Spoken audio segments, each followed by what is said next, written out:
bien en ce jeudi soir. Et oui, ça fait longtemps qu'on ne s'est pas vu en direct, mais vous avez quand même eu des recettes depuis la semaine dernière. N'hésitez pas à me faire un petit coucou quand vous arrivez et me dire si tout va bien de votre côté. J'espère que vous n'avez pas trop d'orage ou que vous n'avez pas trop chaud. On n'est pas encore au pic de la canicule. Bon, là, je suis, pour ceux qui ne me connaissent pas, dans le centre de la France. Donc, on va dire entre, pas loin de Beauval, les châteaux de la Loire. Et on vient de perdre 10 degrés en même pas une heure. Donc, même plus que ça. 15 degrés, je crois, en même pas une heure. Mais bon, c'est pas grave, ça rafraîchit. Donc, la recette de ce soir, vous allez voir que c'est méga compliqué et méga long. C'est une recette qui va se faire très rapidement et avec des ingrédients assez simples. Coucou Daniel, coucou Manon. Donc, n'hésitez pas à me faire un coucou quand vous arrivez. Alors, la recette de ce soir, le chef vous propose des carrés gourmands thon tomate. Je ne mettrai pas mon habit de fête aujourd'hui, j'en suis désolée, mais il fait un petit peu chaud. Coucou Michel, coucou Marion. Et pour cette recette, et j'adore utiliser ce moule, c'est le moule des carrés gourmands. Donc c'est un moule dans lequel on va faire de belles empreintes que vous pourrez utiliser soit pour l'entrée, ou soit pour un accompagnement ou un plat de résistance, c'est comme vous avez envie. Là, vous pourrez le manger en entrée ou en plat de résistance accompagné d'une bonne salade. On va être proche du pain de thon, si, pour voir à peu près. Et ça se déguste très bien avec une salade, de la tomate, la saison quoi. Je suis là Michel. Coucou Michel, bon, tu es pas très loin de chez moi.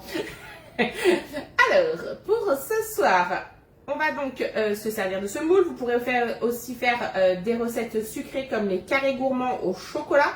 C'est un mi-cuit qui pourrait être accompagné d'une boule de glace ou d'une crème anglaise. C'est très bon aussi. Coucou Chantal. Mais bien sûr, avant de commencer la recette, qu'est-ce qu'on doit faire? On doit se laver les mains et passer le moule sous l'eau chaude. Alors, pourquoi vous devez passer le moule sous l'eau chaude? C'est que ça va permettre de dégraisser le moule, bien sûr, mais aussi d'enlever toutes les petites poussières qui vont pouvoir se coller dessus.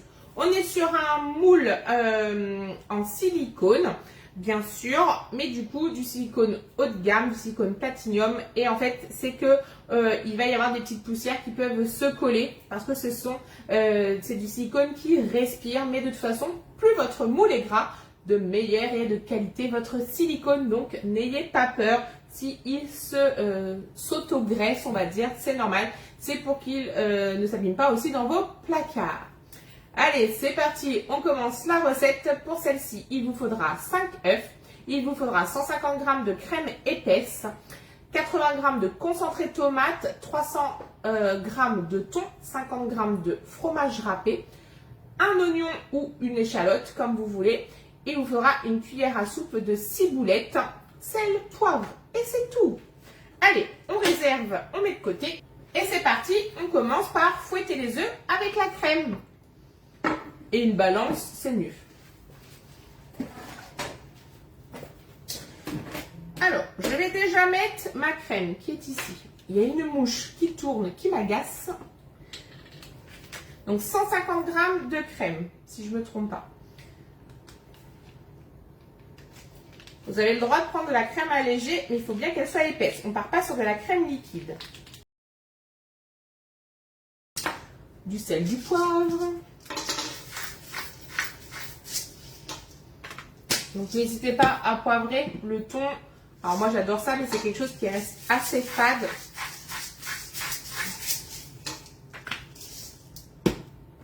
Bon, la ciboulette, je triche, je la mets tout de suite. Parce que, coucou Daniel, coucou Pauline, comme c'est la ciboulette congelée, je vais la remettre tout de suite au congélateur. Donc, une bonne cuillère à soupe.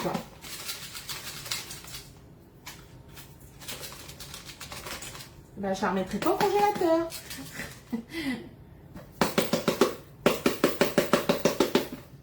Hop, elle ira à la poubelle. Ensuite, on va venir s'occuper de nos œufs. Coucou Rosa. bien sûr, quand on doit casser les œufs, on vient les casser toujours à part parce qu'on ne sait jamais ce qu'il peut y avoir dans un œuf. Et surtout que là, j'ai déjà mis de la matière dans mon cul de poule. On va éviter de gâcher. Je vais éviter de faire une omelette. Allez, on vient casser nos œufs un à un. Je prends toujours un petit récipient à côté.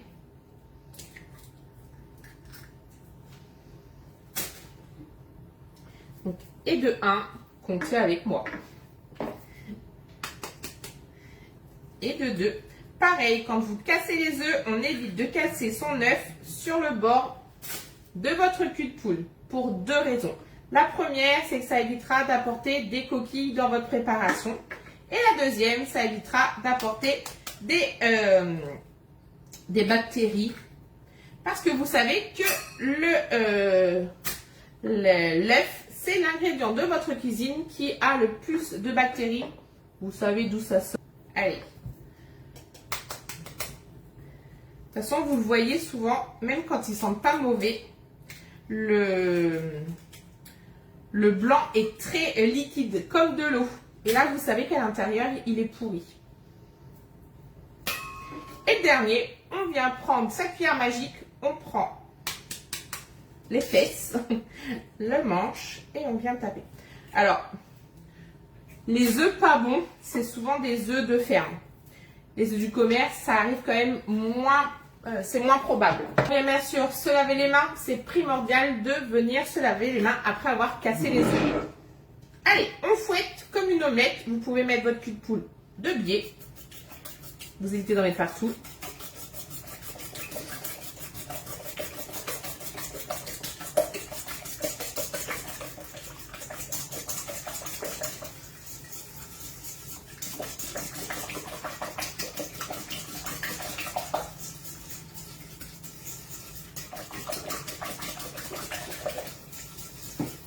On vient rajouter le thon émietté. Donc là, vous venez les mettre au couteau.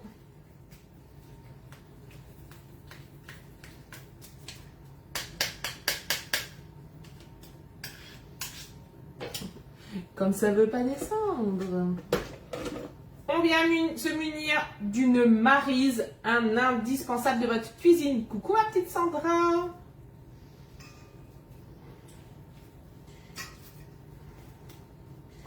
La maryse est vraiment top, surtout qu'elle a un bord arrondi pour venir dans le cul de poule par exemple, et un bord à angle droit si vous avez besoin de venir dans un plat à gratin ou un plat à angle droit bien sûr. Hop. Ensuite, même chose avec le concentré de tomate. Alors bien sûr, si vous avez des boîtes de conserve, prenez un dessertisseur. Moi, j'ai desserti mes boîtes grâce au dessertisseur de Tupperware. Ça évite d'abîmer vos spatules. Elles vont vous remercier. Elles ne seront pas coupées, les pauvres petites.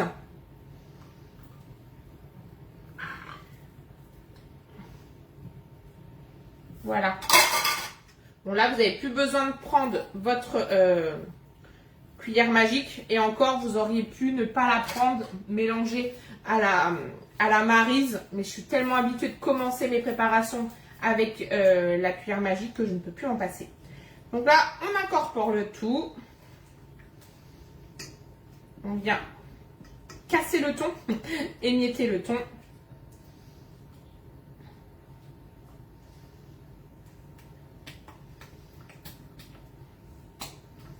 Donc là, on n'hésite pas à venir l'écraser sur les parois du cul de poule. Ensuite, on vient rajouter nos 50 g de fromage râpé. Coucou Cathy! Et Cathy, tu veux une bonne nouvelle? Les colis, normalement, ils arrivent demain. Donc, la semaine prochaine, ça sera chez toi. Hop, le comté. Donc, comté, fromage râpé, mozza râpé, tout ce que vous avez envie. 50 g. Et moi, bien sûr, une fois que j'ai utilisé mon comté, là, c'est un nouveau sachet. il part direction le B-Save. Coucou Laetitia.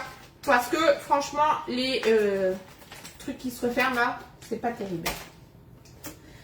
Ça se referme une fois sur deux. Si vous oubliez de le refermer, votre fromage, il est moisi. Donc le B-Save, c'est la vie.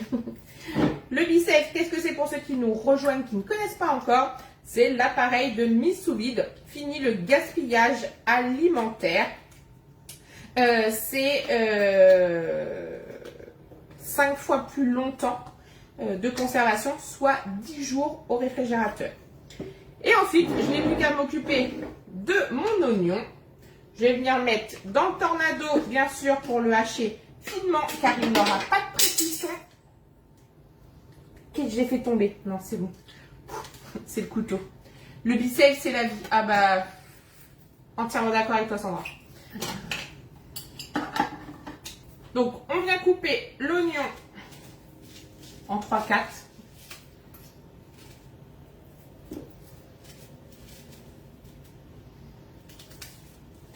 On vient le hacher très finement. Si vous aviez de la ciboulette en tige du jardin, mettez-la avec l'oignon pour la hacher sans problème. Bon, moi j'ai triché ce soir.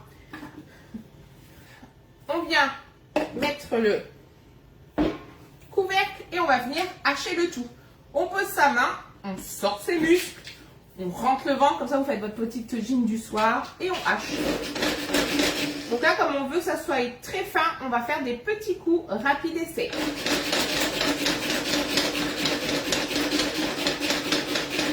Et regardez-moi ça. On peut même encore un peu plus le hacher.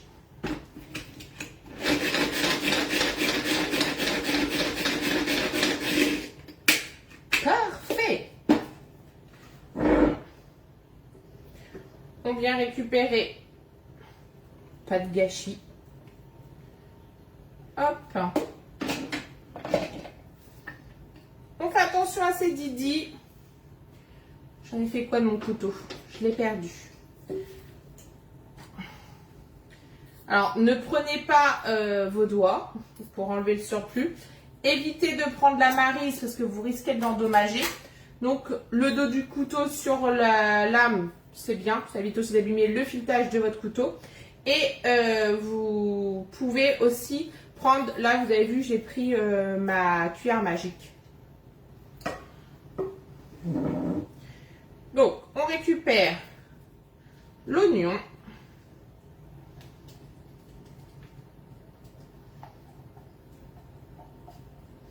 Alors, si vous avez une échalote, c'est quand même mieux. Parce que là, mon oignon était... Alors, j'ai essayé de prendre le plus petit. Mais si vous avez vraiment un petit oignon ou un demi, mais j'aime pas prendre des demi-oignons. Mais une échalote fait très bien l'affaire. Et là, on mélange et la recette de ce soir est quasiment terminée. On évite de pleurer. C'est fini. On va venir récupérer notre plaque. Et bien sûr, en dessous, la plaque en alu perforé, franchement, c'est un indispensable. Vous avez vu que quand je l'ai passé sous l'eau, j'ai tout de suite mis mon moule sur la plaque. Comme ça, au moins, je suis sûre de ne pas partir au four avec un moule comme ça. Vous savez, on arrive au four. Ça en met partout, la porte du four, elle est fermée. Hop. Donc, on va venir remplir. Et quand on remplit, on vient prendre, bien sûr, coucou Nathalie, on vient prendre la mini louche qui a un bord aminci et en silicone. Ça permet vraiment de venir racler pour pouvoir remplir. Donc là, on remplit d'une bonne louchette à chaque fois. Attention, là vous n'avez pas, non pas attention plutôt, pas besoin de, j'en ai partout, pas besoin de mettre votre moule en sandwich, vous savez, entre la plaque et la toile. Comme il n'y a pas de levure, il n'y a pas de farine, ça ne va pas gonfler. On est vraiment sur comme un pain de thon. J'adore ce moule, je trouve que ça fait vraiment des belles présentations à la cuisson.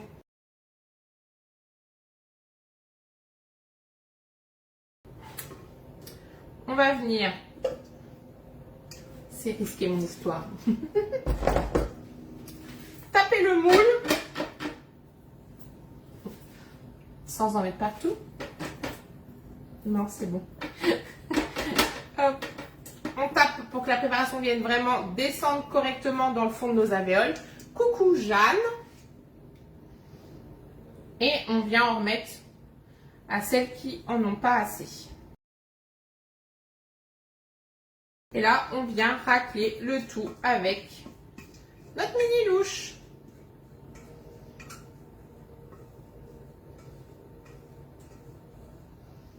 Et mon cul de poule est quasiment propre.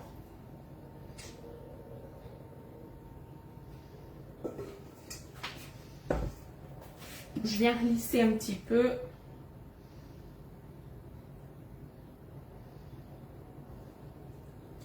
Et ça part au four à 180 degrés, bien sûr, dans un four préchauffé. On pense bien à retirer le lèche-frite dans le fond du four, car le lèche-frite empêche la circulation d'air, surtout si vous utilisez un four à chaleur tournante. Donc là, c'est tout bon. Ça part donc au four pendant 30 minutes à 180 degrés. La recette de ce soir est terminée. Vous pourrez la retrouver bien sûr très rapidement sur mon Facebook, sur YouTube, sur le club des recettes sur le site Guy de Marle. Et moi, je vous dis à très vite pour une nouvelle recette. Bye bye!